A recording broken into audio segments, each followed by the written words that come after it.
Okay, hello everybody. Welcome to Korean Atlanta Mentorship. And in this video, I'm going to talk about how velocity banking is not realistic for the average person. Okay. And the reason I say this is because I, as a velocity banking practitioner and possibly a cult leader, have done really crazy things that I would have never imagined. Okay, really crazy things. And in fact, when I talk to ChatGPT about all the things that I've done, you know what ChatGPT says? I am the 1% of mortgage payers, right? Like I paid off mortgages in record time that nobody has ever done. 2 years and 9 months. And I get that it's unrealistic, not for me, but the average person. And I'm going to tell you something. When I tell people in real life, and I'm not talking about YouTube because the difference between YouTube and real life people is that YouTube, they're actually searching for you. In real life, I say stuff like, hey, I paid off my mortgage in 2 years and 9 months. You know what happens? Well, the rational person would think, "Oh, people would wanna be interested and learn more." You know, nope, that's not what happens. People act like they didn't hear you, and then they just try to change the subject. Now, I can go over maybe in another video why that happens, but I'm just telling you, the main reason why it's unrealistic for most people to learn about this is because when someone tells them like, "Hey, I was able to do all this," it just goes through one year and out the other. Okay, one year and out the other. In fact, I got this comment about how from a video I made a long time ago, and this is a recent comment, and I put Dave Ramsey's face as a clickbait thumbnail. In fact, I actually put another clickbait thumbnail, and somebody wrote like, "Hey, all this is unrealistic," right? And I get it because it is unrealistic for the average American. It is. They don't want to take the time to learn. They're going to try to get credit when they need it, right? No one's going to put all their income into line of credit because they feel like they need savings. I get it. I get it. And in fact, let me go ahead and read the comment because I actually agree with the comment, right? I'm not saying you're wrong. I'm saying you're right. It is unrealistic for the average person. Okay. But let me go ahead and read it. Sorry, but you just pushed me farther into Dave's arms. All this beast, I felt like the girl on the plane. This MF is not real. 1. Someone making $10,000 a month in a $300,000 house, and with that mortgage? Clear that up. 2. This much in debt, which tells me velocity banking won't work. There is no discipline. 3. This person has no others in the house that could have a problem come up. 4. If they just bought the house, how much equity do you think they have? There are too many variables in this equation. You do know what variables are. Never mind, carry on. Oh, yes, I do know what variables are. As a person who paid off my mortgage in 2 years and 9 months, what's this? A mortgage I paid off in 2 years and 9 months? Principal balance 0? Lien position 1? Oh my goodness, how did I do that? And what's this? Let me scroll down here. A property that is worth 300 and something thousand dollars that I bought at at least $100,000 discount? That's unrealistic too. How did I do that? What's this? A $280,000 home equity line of credit? Because obviously I don't know what I'm talking about. There's just way too many variables there, right? And then what's this? Oh, that's a lot of income. But someone obviously with this income would ever deal with a $200,000 house, right? Or a $300,000 house. Obviously, I have no idea what I'm talking about. I'm just kind of making it all up. And, I take my sweet, sweet time making up these screenshots just because, I love that. How much money do I make on YouTube? Actually, let me just kind of take a look here just to kind of, oh, $33. $33. I'm a rich man. I'm super rich. Actually, let me just take a look here. For $300 a month on YouTube revenue, I spend all this time just to conflex just for $300. I mean, it's good YouTube side money, but if this were my main income, I'd be like, oh, balls, I'm broke. Well, at least I could look at this and make myself feel better. But according to the internet, I don't know what I'm talking about. I just don't know what the variables are. I don't know how to get a line of credit. Obviously, I don't know what equity is, right? That's why I got a $280,000 home equity line of credit. And yeah, who deals with the $300,000 house that you could get for $200,000? Totally unrealistic, right? Now, here's the thing, right? It's totally unrealistic for the average person, but if you know what to look for, right? And if you know what to look for when paying off debt and building off wealth, then it comes relatively easy. Okay, relatively easy. Now, let's just start off with another velocity banking review, right? Because here's the thing, you're here, you're on YouTube. Unlike the people in my real life where I tell them, oh, I paid off a mortgage in 2 years and 9 months and just kind of like ignore it so they don't have to figure out that there are actually better ways to do things. We need to practice over and over again so that this will become our reality. You know why I make all these spreadsheets? So that when I get the next house, it'll be paid off even faster, right? So when I get the next property, instead of buying at $100,000 discount, maybe I could get it at 150 or a $200,000 discount, right? So again, if I think what most people mistake is that what is average is supposed to be realistic, right? Rather than seeing what people can do as realistic. That's a big mistake that people make. Okay. So let's just go ahead and do another velocity banking review. What's velocity banking? All it is a debt payoff strategy where you use your line of credit, like this one right here, $280,000, as your main operating account. Okay. So, in order to do velocity banking, we need two things. Number one is a budget, and which we did right here: income, expenses, leftover savings. I think I did this situation previously, right? I think I did it previously, but you know what? I'm a little bit too lazy to change it up. But this is what we're going to do. I'm going to do this, and then we're going to talk about building a little bit of wealth with rental houses because this is the first time that I remember thinking about the concept of velocity banking poker face. So, what do I mean by that? There's a nurse that I work with, right? And she's been working as a nurse for 20 years, 20 something years, makes really good money. And she pretty much didn't know what she was doing with real estate. Right. And so I remember the first time I showed her the velocity banking strategy with rental houses. And I remember seeing her face on the Zoom cam. You know what I saw or on the Zoom cam? No emotion. In Korean, we call that mu pyojang, right? No emotion or no facial expression, right? And so I remember when I saw that, I was like, huh. Because I was showing her like you could pay off your rental property in like 2 years, 3 years, and again, she'd been owning a home for more than 20 something years and hadn't paid it off. So that's the first time I came up with the concept of velocity banking poker face, where you pay off your debt so quickly that it's like, some it takes the average American to pay off a car in 5 to 7 years. You paid off a house in like 3 or 4, right? So let's just go ahead and do this. So here's the thing about debt and rental housing. I personally would never get a rental house if I really depended on the income for it. So you know how they talk about cash flow, borrowing money? Well, newsflash, most rental property doesn't even cash flow, right? Especially because you have debt, and debt is the ultimate cash flow killer. So what we need to do is, this is just my opinion, we need to fix our personal situation before we start taking on some rental properties in debt, right? Because the last thing we want is a tenant who doesn't pay and we have to depend on a tenant's income for us to live, right? I don't know what it is about human beings, but when another human being senses that you depend on them for their income, they start to play these weird power games with you, right? These weird power games. I don't know what it is. I would never do that to other people. Like I would never do that to other people, but I know that people will try to do that to me. Okay, it's weird how people do that, and that's why you need to be really, really, really rich, right? So that when people try to do that to you, you just tell them to buzz off and go away. Okay, so let's do velocity banking. And in the velocity banking side, we always assume two things. And let's go ahead and zoom this up, right? We assume the same income and we assume we have the same expenses. Okay. But here's the crazy thing that prevents most people from doing it is that they feel like they need to have some savings, right? That's the social conditioning that we have. The bank doesn't even brainwash you to do this. It's society itself, right? Because think about it. Let's say you went to like a Thanksgiving, Christmas, New Year's party, and you told your friends and family, I don't have any savings.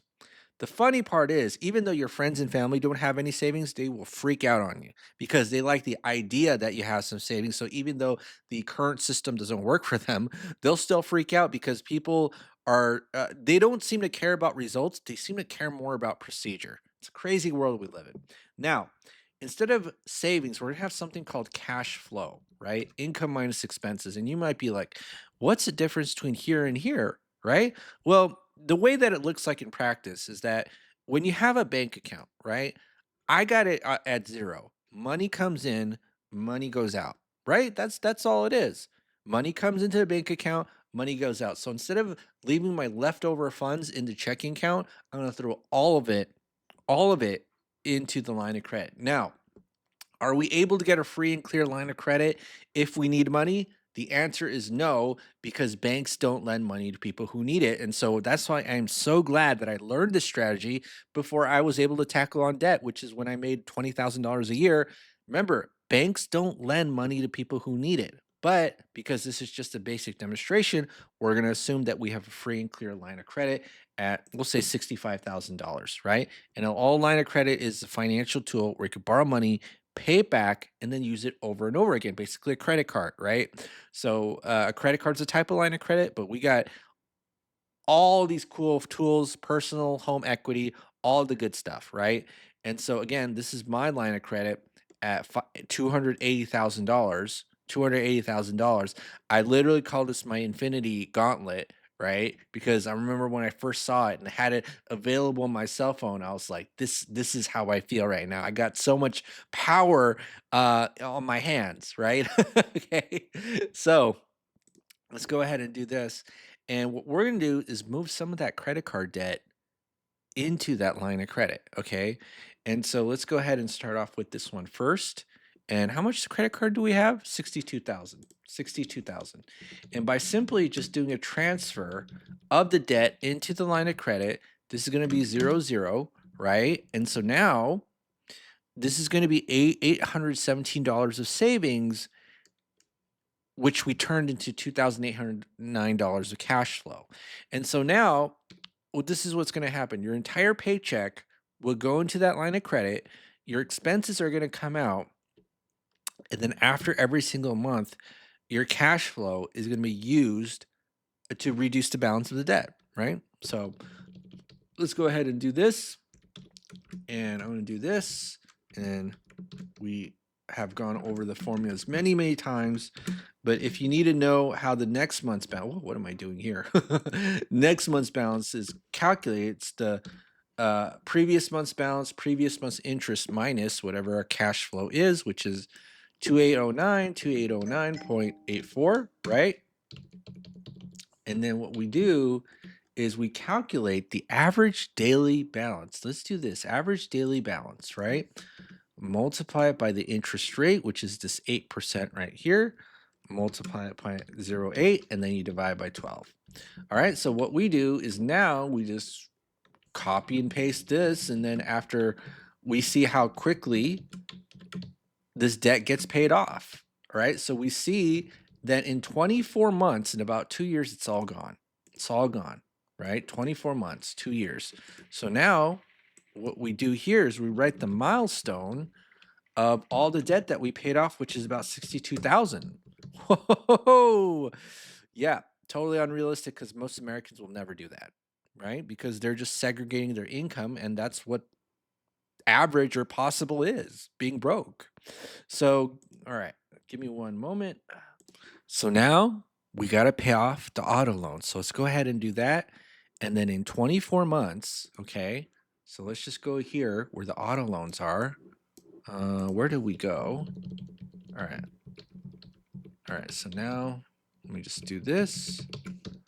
So this is 24, 24, 24, right? So we got this loan calculator right here to calculate the current balance. If we move these auto loans into line of credit, we'll get so much cash flow. It'll be awesome.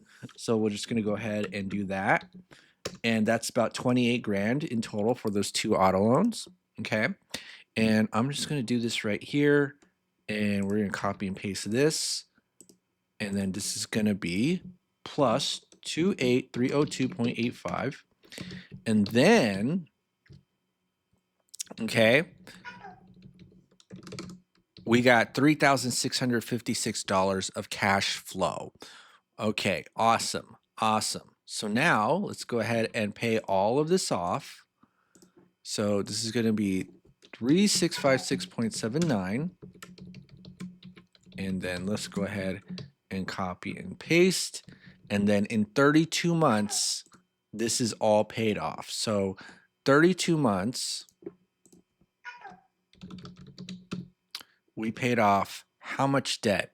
So 62 plus 20 plus 25, 107K, 107K of debt. Okay, all right, awesome.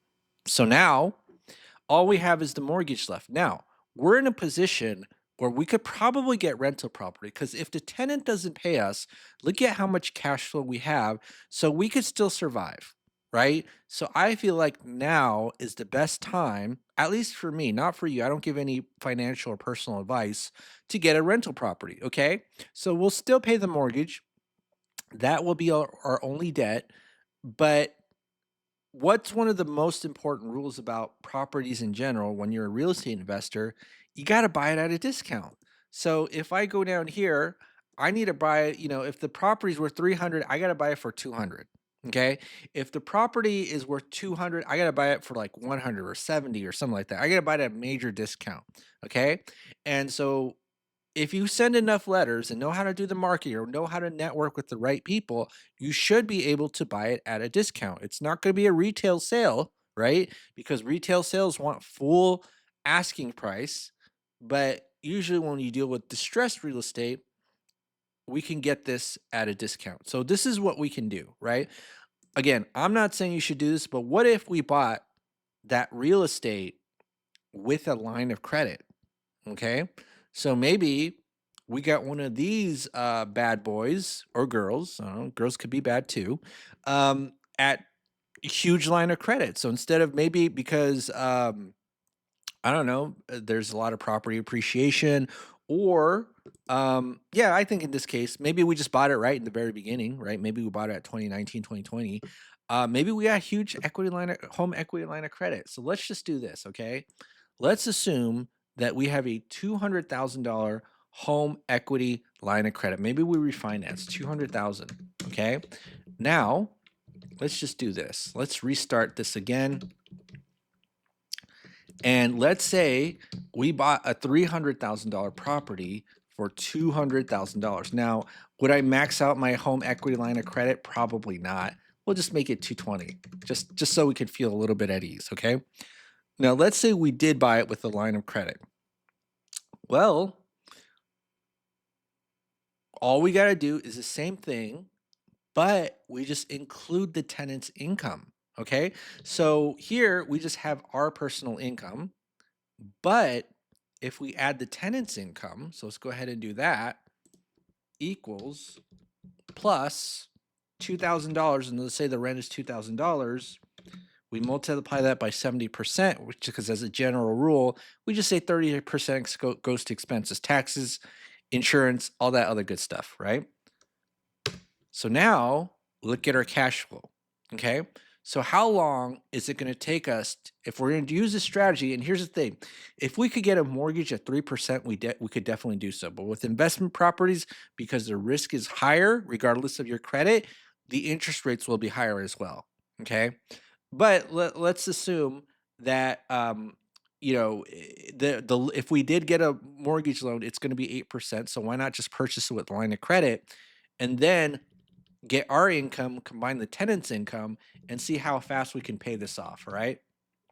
So let's go ahead and do this, and then go do this, and right, so H2 minus 5056.79, and let's say how long it takes us to pay off our first rental house, all right? So let's go ahead and do that, times 0.08, and then divide by 12. All right, so now we're going to copy and paste all of this, right? And then see how long it takes to pay off our first rental house, right? 46 months, 46 months to pay off the first rental house, right? So let's go ahead and do this. So I'll say first rental 46 months. Okay. Now, let's go here and we'll see 46 divided by 12. That's about 3.83 years. Not bad, right? So 3.83 years to pay off the first house. And like I said before, um, you're going to pay off a rental house faster than most people would pay off a car, right? And so now let's just rinse and repeat again. So we need to get another discounted property, $300,000 property for $200,000. So we have huge equity spread, and then we're going to use this as a rental house, get the tenant's income, and do the same thing. So now we're going to multiply this by two because now we have two tenants, right? We got two rental houses. One is fully paid off. We're still paying off the mortgage of our personal home, but we're going to go ahead and do it. And now what's our cash flow? So let's go ahead and do this now. Okay. So we're going to do this right here, right? So now what we do is we add another $200,000, right? It's kind of crazy. By another property, the home equity line of credit or purchase line of credit. And then what's our cash flow now? Okay. Our cash flow now is 6456.79. So let's go ahead and do that right here and update our cash flow. So it's going to be 6456.79. And then now what we do is just copy and paste all of this, right? Copy and paste.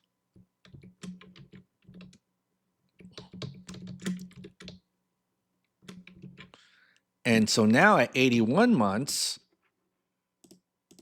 debt is paid off for the second rental home. So we just do this right here, second rental. It took us 81 months. And how much is 81 divided by 12? 6.75 years, right? So two rentals in 6.75 years. Now let's do a third one, right? Another $200,000 house. Now, by this time, maybe we're a better negotiator. And instead of getting a $300,000 house for 200,000, we might get for 150, right? But again, let's just kind of be a little bit conservative here and get that $100,000 discount. And we do that. And guess what? So now we just got to update this number. So this is three rental houses, three tenants. And now let's go ahead and update that cash flow. Okay. Update that cash flow. So I'm going to do that. Control paste. And then this will be 7856.79. Copy, paste. And in how much time? What's this? 109 months? 109. We paid off the third rental house. Oh my goodness, right? So, so let's do the third rental, 109, and then what's 109 divided by 12? So 9.08 years rental free. Or I'm sorry, three rentals completely paid off. Less than 10 years, right? So now, why don't we just focus on paying off our own personal home? So let's go ahead and do this and then just type in 109 and see what the balance is. It's $157,000. Okay. Given the cash flow that we have, again, we don't necessarily have to put the whole 157,000 in the line of credit. The only reason why we might have done it with the investment property is because the loan interest rate is going to be comparable to the line of credit interest rate. Okay, but with our own personal residence, we could just do the chunking method, which is just move pieces into the of the loan into the line of credit, and let's see how long that takes us. All right, folks, let's fill out the velocity banking calculator provided by Renatus. Quick plug. If you want to know where I learned about velocity banking, it's from Renatus. And you can not only can you learn about velocity banking, but you can also learn about financial literacy, real estate investing. This is where I also learned how to get the $100,000 discount. All right. So if you want to learn more, click the Google form link below. I get commission, full disclosure. Anyways, so let's go ahead and click or I'm sorry, put in the numbers here. So if I take a look here, 200,000 at 3%. Oh, I forgot to update this. This should be at 3%. Okay. So 200, 330. So let's go ahead and update that. So 200,000, 3%, 30, and this will be 843.21. Okay. And let's just do this right here. Current balance. What's the current balance right now? 157,058.22. 157,058.22.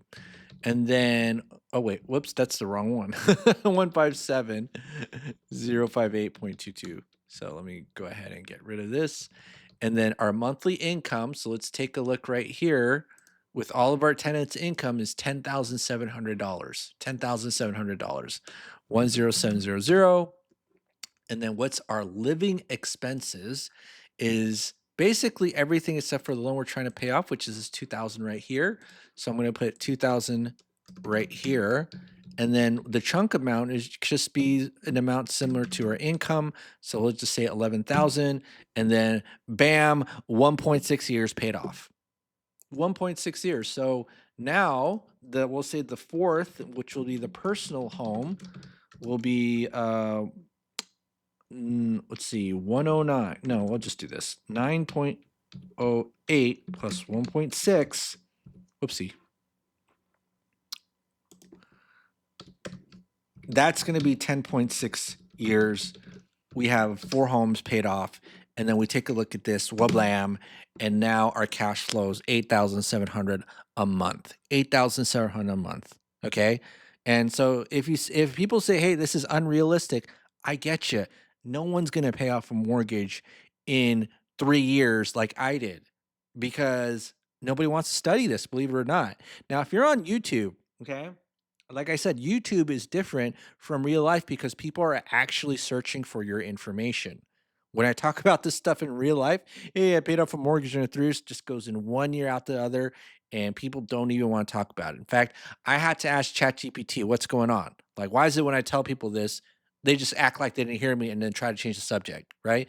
And I actually did ask ChatGPT this, right?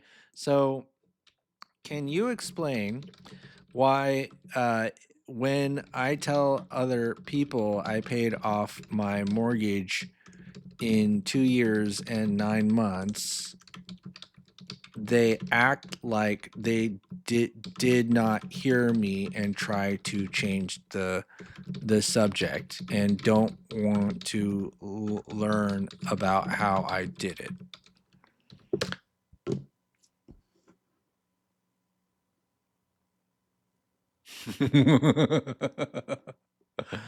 uh, People's reactions to your accomplishment may stem from several psychological and social dynamics.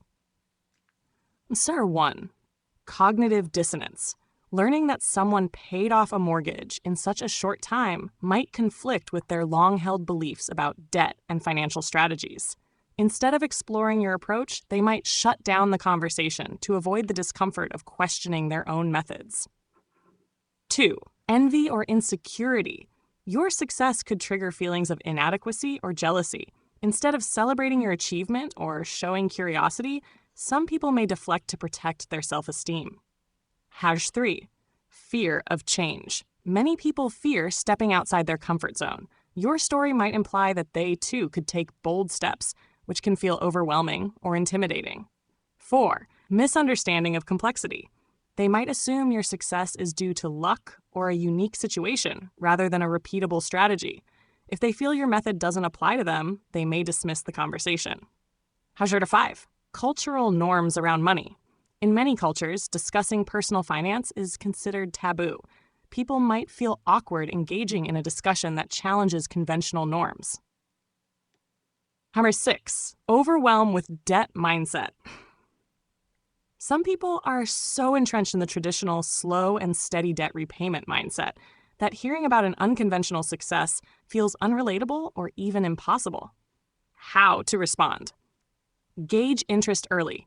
Share your story selectively with people who are open-minded about alternative financial strategies. Use a relatable hook. Frame your story in a way that resonates with their current situation, like focusing on smaller victories they could achieve. Lead with curiosity. Instead of presenting your accomplishment up front, Ask about their financial goals or struggles and weave your experience into the conversation. Accept resistance.